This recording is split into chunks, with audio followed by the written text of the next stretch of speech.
분명히 작년보다 월급은 올랐는데 왜 통장은 매달 더 가벼워질까요? 그 답이 미국 채권 시장에 있습니다. 숫자로 보면요. 원달러는 1,503원, 주담대 고정금리는 5%대, 마트 장바구니 물가는 또 올랐습니다. 이 세 가지가 우연히 같은 시기에 터진 게 아니에요. 자, 여기서 핵심입니다. 미국 정부가 지금 하루에만 빚 이자로 30억 달러를 쏟아붓고 있는데 그 청구서가 돌고 돌아 결국 우리 통장 잔고로 도착하고 있습니다. 끝까지 보시면 그 경로가 또렷하게 보이실 겁니다. 자, 먼저 여러분 통장에서 실제로 벌어지고 있는 일부터 같이 들여다보겠습니다.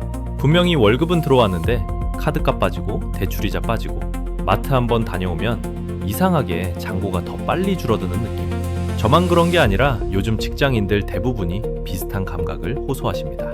그래서 저는 이 답답함의 정체를 찾아보기로 했습니다. 그러다가 단서가 딱 3개 잡혔습니다. 첫 번째 단서는 환율입니다. 숫자로 보면요. 원달러 환율이 2026년 5월 18일 기준 1,503원대까지 올라왔습니다. 1,500원 위에서 머무는 건 무려 15년 만의 일입니다. 더 무서운 건 이게 일시적인 튀임이 아니라 추세적인 약세 4년차에 들어섰다는 점입니다. 환율이 이 정도면 어디서 가장 먼저 티가 날까요? 바로 마트 진열대입니다.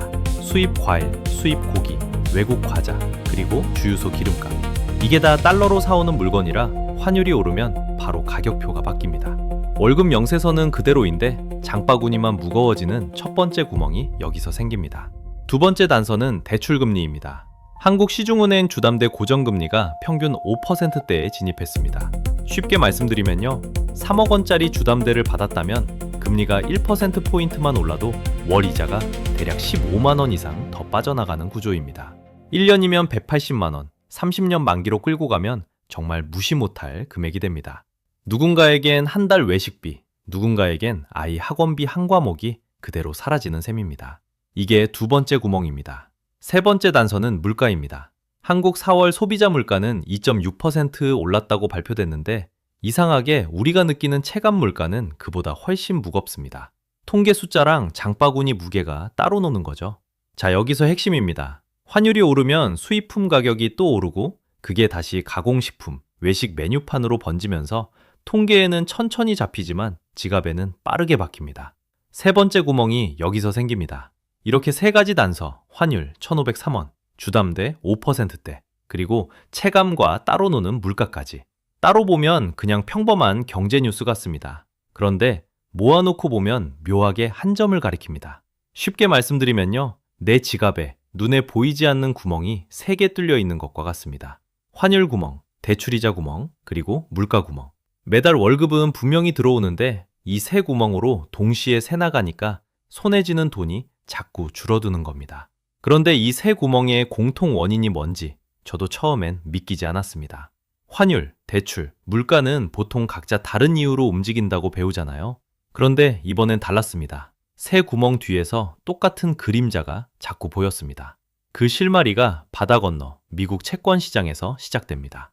자, 그러면 도대체 어떤 일이 바다 건너에서 벌어지고 있길래 내 통장에 구멍이 3개나 뚫리고 있는 걸까요? 답은 한 곳을 가리키고 있습니다. 바로 미국 채권 시장입니다. 쉽게 말씀드리면요. 채권 시장은 글로벌 자금의 혈압계 같은 겁니다. 평소엔 조용히 돌아가다가도 몸 어딘가에 문제가 생기면 가장 먼저 신호를 보내는 곳이죠. 그런데 지금 이 혈압계가 빨간 경고등을 켜고 있습니다. 그것도 18년 만에 처음 보는 종류의 경고등을요. 숫자로 보면요. 2026년 5월 13일 미국이 30년짜리 국채를 250억 달러어치 새로 입찰했는데요. 낙찰 금리가 무려 5.046%가 나왔습니다. 30년물 쿠폰 금리가 5%대를 찍은 건 2007년 8월 이후 처음입니다. 18년 만이에요. 여기서 잠깐 짚고 가야 할 게 있습니다. 국채 금리가 5%라는 게 무슨 뜻이냐면요. 세계에서 제일 안전하다고 알려진 미국 정부에 30년 동안 돈을 빌려주는데 그 대가로 매년 5% 이자를 받겠다는 약속입니다. 은행 정기예금보다도 높은 수익률을, 그것도 미국 정부가 30년 동안 보장해주겠다는 거예요. 그런데도 사겠다는 사람이 줄었습니다. 이 부분이 진짜 중요합니다. 응찰 배율이라는 지표가 있어요. 경매에서 사람이 얼마나 몰렸는지 보는 숫자인데 이번 입찰의 응찰 배율은 2.303이었습니다. 직전 회차 2.385보다 낮고 최근 6개월 평균인 2.43에도 한참 못 미치는 수치입니다. 쉽게 말씀드리면요. 미국이 5% 이자를 얹어주겠다고 손을 내미는데도 평소만큼 사람이 안 모였다는 뜻입니다. 이 신호가 미국에서만 나오는 게 아니라는 게 더 무서운 부분입니다. 영국 10년물 길트금리는 5.1%로 2008년 7월 이후 가장 높은 수준까지 치솟았고요. 일본 10년물 금리는 약 2.7%까지 올라왔습니다. 일본은 1997년 5월 이후 처음 보는 숫자입니다. 영국도, 일본도, 미국도 약속이라도 한 듯 동시에 장기 금리가 들썩이고 있어요. 글로벌 채권 시장이 함께 발작을 일으키고 있다는 얘기입니다. 한 나라 금리가 오르면 다른 나라도 따라 올라가는 현상을 채권 동조화라고 부르는데요. 지금은 그 동조화가 평소 보던 수준이 아닙니다. 가장 큰 세 시장이 동시에 빨간불을 펴고 있는 상황이에요. 시장 안에서는 이미 10년물 4.5%가 새로운 노멀이 될 수 있다는 분석까지 나오고 있습니다. 한번 튀어오른 금리가 다시 내려오기 어려울지도 모른다는 신호인 셈이죠. 자, 여기서 한번 멈춰서 같이 생각해 봐야 할 부분이 있습니다. 2007년 8월 이후에 1년 동안 무슨 일이 벌어졌는지 다들 기억하시죠? 그 다음해 가을, 전 세계 금융시장이 통째로 흔들렸던 그 사건 말입니다. 물론 지금이 그때랑 똑같다고 단정짓고 싶지는 않습니다.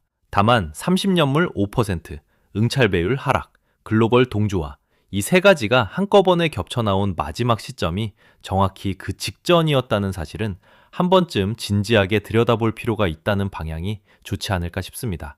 자, 여기서 핵심입니다. 그런데 이 발작의 뿌리는 숫자보다 훨씬 더 구조적인 문제에 있습니다. 5.046%라는 숫자, 응찰배율 2.303이라는 숫자, 이건 다 결과일 뿐이에요. 진짜 원인은 따로 있습니다. 미국 정부가 지금 어떤 상황에 처해 있는지 들여다보면 솔직히 소름이 돋습니다. 자, 여기서 핵심입니다. 미국 채권 시장이 발작하는 진짜 이유, 솔직히 들여다보면 소름이 돋습니다. 지금 미국 정부는 빚을 갚으려고 더 비싼 빚을 새로 빌리고 있는 상황이거든요. 쉽게 말씀드리면요, 카드 빚을 갚으려고 이자 더 비싼 카드를 새로 발급받는 그림입니다. 그게 지금 세계 1위 경제 대국에서 벌어지고 있는 일이에요. 숫자로 보면요, 미국 국가부채가 2026년 3월 중순 39조 달러를 돌파했습니다. 한화로 따지면 약 5경 원입니다. 경이라는 단위, 평소에 쓰실 일 없죠? 더 무서운 건 속도예요. 38조 달러에서 39조 달러까지 단 5개월밖에 안 걸렸습니다. 5달 만에 1조 달러, 한화 약 1,300조 원이 추가로 쌓인 겁니다. 한국 1년 정부 예산이 약 728조 원인데 미국은 5달 만에 거의 그 2배에 달하는 빚이 늘어난 거예요. 이 부채에 매일 붙는 이자가 얼마인지 아세요? 하루 30억 달러입니다. 한화로 약 4조 원. 한국 직장인 1인당 평균 연봉이 약 4,200만 원인데요. 미국 정부는 매일, 그러니까 잠자고 일어나는 하루 사이에 한국 직장인 9만 5천 명의 1년치 연봉을 이자로만 쓰고 있는 겁니다. 일주일이면 70만 명, 한 달이면 280만 명. 이게 지금 단 하루 동안 증발하고 있는 돈이에요. 자, 여기서 핵심입니다. 이건 시작에 불과해요. 2026 회계연도 미국 정부의 순이자 비용이 1조 달러를 넘어섭니다. GDP의 3.3%, 1991년 이후 35년 만의 최고 수준입니다. 쉽게 말씀드리면요, 미국이 1년 동안 버는 모든 돈의 3.3%를 빚 이자로만 쓴다는 뜻입니다. 2020년 팬데믹 시작 시점, 이자 비용이 약 3,450억 달러였거든요. 그러니까 6년 만에 거의 3배로 불어난 거예요. 그리고 머지않아 국방비보다 이자를 더 많이 쓰게 됩니다. 세계 최강 군사대국이 군대에 쓰는 돈보다 빚 이자로 쓰는 돈이 많아지는 시대가 오는 겁니다. 여기서 진짜 문제가 시작됩니다. 지난 파트에서 말씀드렸죠. 30년물 5.046%로 낙찰됐다고요. 이게 무슨 뜻이냐면 2026년에 발행된 이 채권은 2056년까지 30년 동안 연 5.046% 이자를 미국 정부가 무조건 지급해야 합니다. 한번 발행되면 끝이에요. 시장 금리가 나중에 떨어져도 이 채권 이자는 그대로 5%대로 못 박힙니다. 그러니까 지금 미국 정부는 본인이 갚아야 할 30년짜리 청구서를 5%대로 도장 찍어서 발행하고 있는 겁니다. 자, 여기에 한 명의 인물을 짚고 넘어가야 합니다. 옐런 전 재무장관이에요. 옐런이 재무장관 시절 했던 일이 있습니다. 장기채를 발행하면 이자가 비싸니까 일부러 단기채 위주로 자금을 조달했어요. 당장은 이자를 줄일 수 있으니까요. 그런데 이게 무슨 문제냐?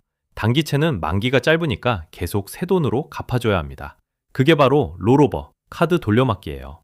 숫자로 보면요, 옐런이 남긴 단기채 폭탄, 2025년에만 6.74조 달러가 만기 도래합니다. 한화 약 9천조 원이 만기를 맞아요. 자, 이게 왜 문제냐? 옐런이 집중적으로 단기채를 발행하던 시절 금리는 지금보다 훨씬 낮았거든요. 그런데 지금 만기가 돌아오면 어떻게 갚죠? 새로 빌려야죠. 그런데 지금 금리는 5%대입니다. 쉽게 말씀드리면요. 2%로 빌렸던 돈을 5%로 갈아타야 하는 상황이에요. 매달 카드이자 명세서가 2배 반으로 점프하는 거랑 똑같습니다. 자, 여기서 미래 전망을 보면 더 아찔합니다. 미국 의회 예산국, 줄여서 CBO라고 부르는데요. 정부가 직접 운영하는 공식 예산 분석 기관입니다. 이 CBO가 뭐라고 하냐면요. 2036년이 되면 미국의 연간 이자 비용이 2조 1천억 달러까지 늘어난다고 전망합니다. GDP의 4.6%. 그리고 2048년에는 이자 비용이 단일 항목으로는 미국 연방정부 최대 지출이 됩니다. 군대보다, 사회보장보다, 의료보험보다 빚 이자에 가장 많은 돈을 쓰는 나라가 되는 거예요. 이 정도면 시장이 경고 신호를 안 보내는 게 이상하죠? 그래서 결국 일이 터졌습니다. 2025년 5월 신용평가사 무디스가 미국 국가 신용등급을 강등했습니다. 최고 등급인 AAA에서 한 단계 아래인 AA1으로요. 이게 어떤 의미냐? 우리가 학교 다닐 때 1등이 2등으로 떨어진 거랑 다릅니다. 무디스는 1917년부터 미국의 AAA 등급을 줘왔어요. 108년 동안 단 한 번도 흔들리지 않았던 등급이 떨어진 겁니다. 세계에서 가장 안전한 자산이라는 미국 국채의 신화에 처음으로 균열이 간 거예요. 자, 정리해 드릴게요. 39조 달러 부채, 5달 만에 1조 추가, 하루 이자 30억 달러, 30년짜리 5% 청구서, 6.74조 단기채 롤오버, 그리고 무디스 강등. 이게 지금 미국 채권 시장이 발작하는 진짜 이유입니다. 시장이 멍청해서 금리를 올린 게 아니에요. 미국 정부가 빚을 더는 감당 못할 수도 있다는 걸 글로벌 투자자들이 눈치챈 거예요. 그래서 채권을 살 때 더 높은 이자를 요구하는 겁니다. 근데 진짜 무서운 건 따로 있습니다. 이 청구서가 어떻게 여러분 통장에 도달하는지 그 경로가 놀랍도록 직선입니다. 미국 정부의 빚 이자가 늘어나는 것과 한국 직장인 월급 명세서가 무슨 상관이냐? 솔직히 처음 들으시면 이해 안 가시죠? 저도 그랬어요. 그런데 이 경로를 따라가 보면 정말 한치의 비틀림도 없이 직선으로 연결됩니다. 미국에서 출발한 이자 폭탄이 한국 직장인 월급 명세서에 도착하는 경로, 지금부터 하나씩 짚어드리겠습니다. 자, 그래서 미국 정부의 39조 달러 빚이랑 내 주담대가 도대체 어떻게 연결된다는 걸까요? 솔직히 여기까지 들으면 이런 생각이 드실 겁니다. 미국이 빚이 많은 거랑 내 월급 통장이 무슨 상관이냐고요? 그런데 그 경로가 놀랍도록 직선입니다. 그것도 세 갈래로 동시에 들어옵니다. 첫 번째 경로부터 보겠습니다. 미국이 30년 동안 5% 이자를 약속하면서 채권을 찍어내면 전 세계 돈이 미국으로 빨려 들어갑니다.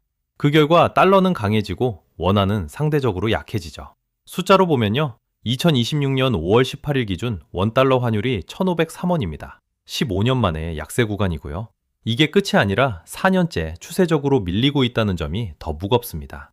원화가 약해지면 수입 가격이 그대로 올라옵니다. 마트에서 사오는 수입 과일, 커피, 주유소 기름값 다 거기서 비싸지는 겁니다. 두 번째 경로는 더 직접적입니다. 미국 장기금리가 오르면 한국 장기금리도 따라 오릅니다. 채권 동조화라고 하는데요. 쉽게 말씀드리면요. 한 나라 금리가 오르면 옆 나라도 같이 끌려 올라가는 현상입니다. 한국 10년물 국채금리가 지금 약 4.18%까지 올라왔습니다. 2023년 11월 이후 가장 높은 수치예요. 그러면 시중은행이 돈을 끌어오는 비용이 비싸지고요. 그 비용은 결국 우리 주담대 금리로 그대로 넘어옵니다. 한국 시중은행 주담대 고정금리가 평균 5%대까지 올라온 이유가 바로 여기에 있습니다. 세 번째 경로는 본인도 모르는 사이에 진행됩니다. 미국 금리가 매력적이니까 외국인 자금이 한국 주식을 팔고 미국으로 옮겨갑니다. 코스피에서 외국인 매도 압력이 이어지는 이유죠.